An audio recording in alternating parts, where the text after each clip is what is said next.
Emily Nagoski, Come Together, The Science and Art of Creating Lasting Sexual Connections.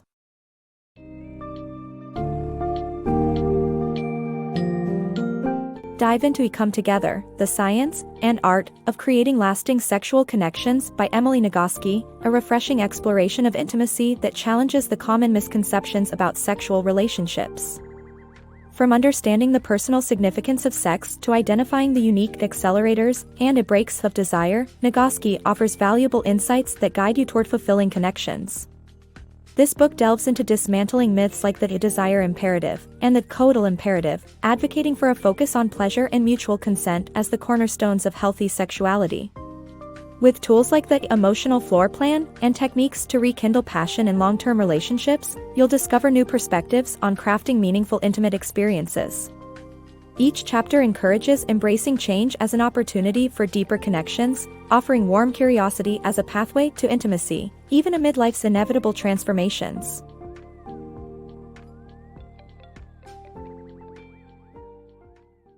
The importance of sex. Sex, how significant is it in your life? If you've always assumed it's essential, perhaps it's time to question why, or if you view it more lightly, consider if that's truly reflective of your feelings. Unlike necessities like food or water, sex's importance is subjective, varying from person to person. You have the freedom to choose its role in your life and relationships, whether it's vital or just incidental, your perspective is valid. If sex feels significant to you, ponder on why.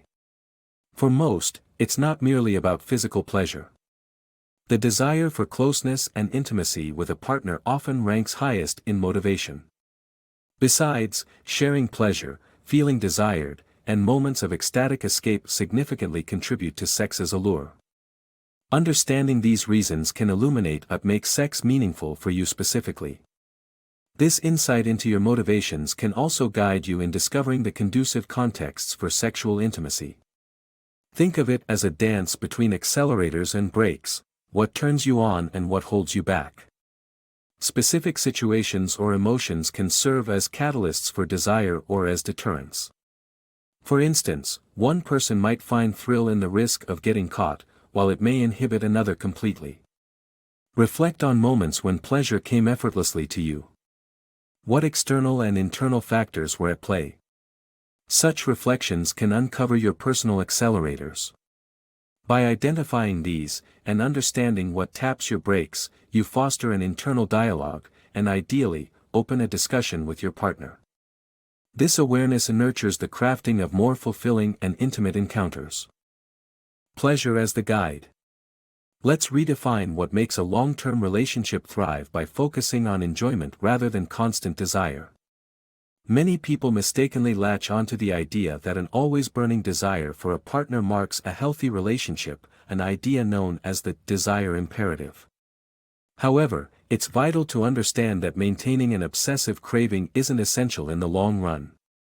Instead, true intimacy is about finding pleasure in the experience itself. If your sex life feels more like an obligation and less like a joy, it's natural to lack desire. In such cases, the issue often isn't about desire itself but rather the lack of pleasure received from these intimate moments.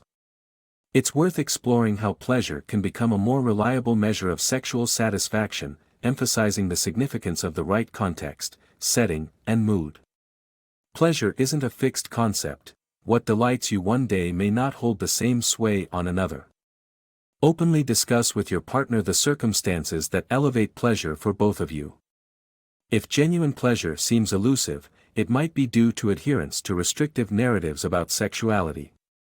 One such narrative is the coital imperative, which erroneously elevates penetrative sex as the ultimate sexual act and marginalizes other expressions. Another is the gender mirage, which imposes restrictive binary gender roles on sexual expression. The solution lies in granting yourself blanket permission, a mindset encouraging exploration of your sexuality according to your own desires, whether they align with traditional or unconventional practices. This permission empowers you to make choices about your involvement in sexual activities, ensuring that pleasure, not societal norms, dictates your experiences. Ultimately, normal and healthy sexuality boils down to two fundamental principles: mutual consent and the absence of unwanted physical and emotional pain. As long as intimacy is consensual and any pleasurable forms of discomfort are agreed upon, it is normal. It's time to embrace your sexuality without hesitation, embracing the joy it brings and the consent that grounds it. Navigating emotional spaces. Picture your emotions as a unique home with distinct rooms, each reflecting different aspects of your inner world. When intimacy feels distant, you might not lack interest in sex. Instead, you could be stuck in a less inviting emotional space. Imagine this emotional floor plan consisting of 7 main rooms. 4 rooms, lust, play, seeking, and care, are designed for pleasure. These areas are where joy thrives. Lust is your room of erotic connection, often neighboring play, care, and seeking. In the room of play, laughter and games abound, perhaps with space for playful activities like splashing in a tub or immersing in a puzzle. The seeking room embodies exploration and curiosity, whether through devouring a book or venturing to new places. Care, filled with love and attachment, might ignite attraction when glimpsing your partner's thoughtful acts, though it's also where you engage in nurturing responsibilities like parenting. Conversely, 3 other rooms, panic or grief, fear, and rage, tend to dampen pleasure. These spaces are often removed from lust, and dwelling in them makes entering the pleasure rooms more challenging. Imagine the weight of grief, fear, or anger pulling you away from eroticism. Each person's emotional layout is one of a kind, with hypothetical elements like secret doors or portals connecting their emotional rooms. To better understand your emotional landscape, consider mapping out your emotional floor plan. Reflect on what draws you into play and brings you closer to your lust space. Examine what triggers fear and how you can start finding pathways to other rooms. This personal exploration can aid in navigating your emotions, making it easier to find your way to the rooms of pleasure and joy. Warm curiosity in intimacy. Embracing change within long-term relationships invites a loving approach toward our evolving bodies as they age, endure illness, undergo menopause, face trauma, or develop disabilities. This journey is not about seeing these changes as obstacles to intimacy but rather as opportunities to explore newfound forms of closeness.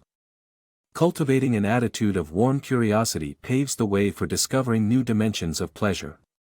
Asking questions like, "How can this transition enrich our connection?" can transform and deepen intimacy.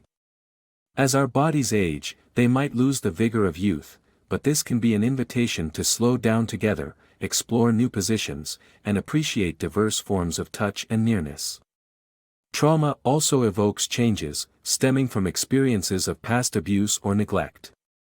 Met with curiosity and compassion, these shadows can be pathways to healing.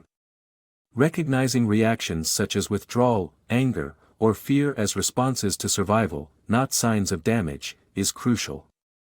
Creating a safe space for partners to share and truly listen to each other allows acknowledgement of pain without judgment.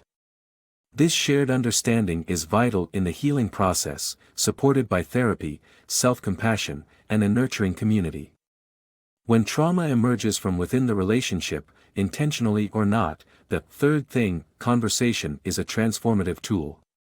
By externalizing wounds as a joint project, couples can discuss painful emotions without assigning blame. This approach involves speaking openly about difficult feelings and addressing them with calm curiosity, fostering a shared pathway out of emotional distress.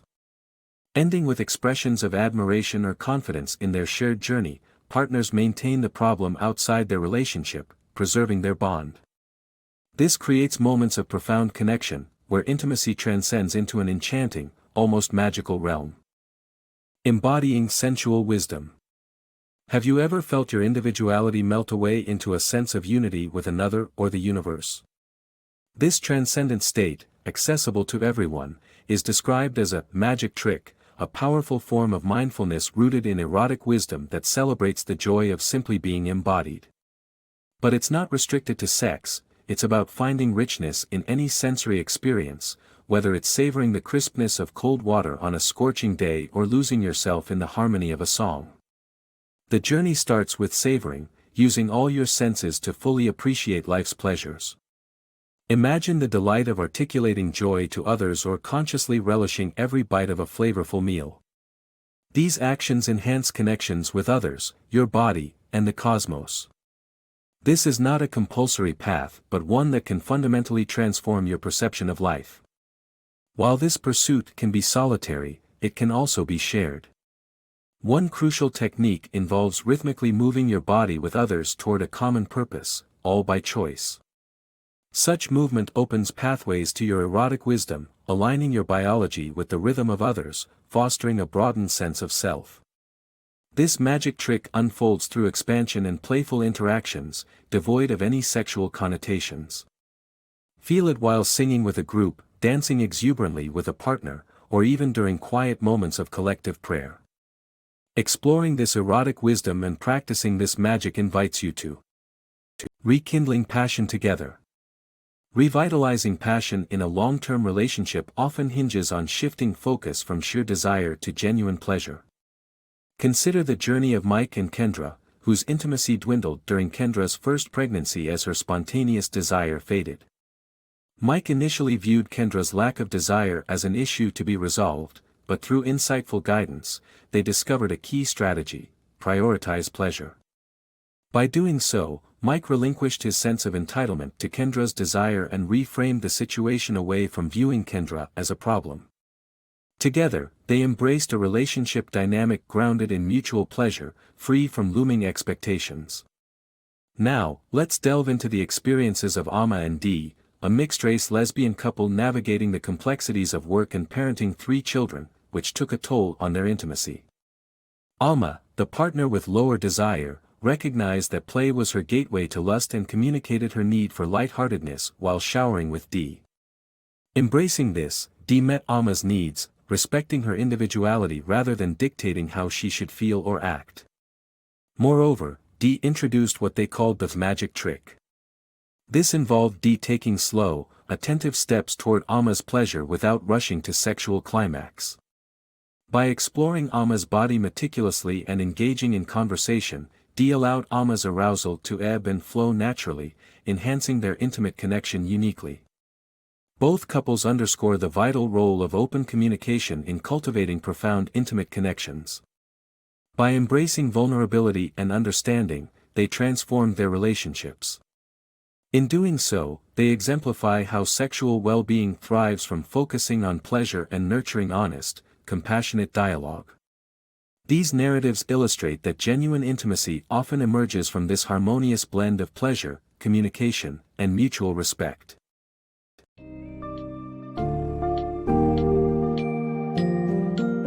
By the end of Come Together, you'll come away with a toolkit to build satisfying, intimate relationships grounded in pleasure, consent, and clear communication. The book's core message underlines that true sexual well-being isn't about relentless desire, but about enjoying the journey of shared pleasure. Through real-life stories of couples like Mike and Kendra and Amma and Dee, the book illustrates how prioritizing pleasure and understanding one's emotional landscape can revolutionize intimacy.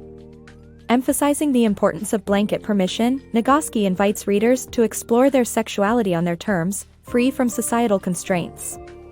Whether confronting trauma, aging, or the pressures of daily life, the book arms you with strategies to maintain and rediscover closeness through open dialogue and mutual exploration.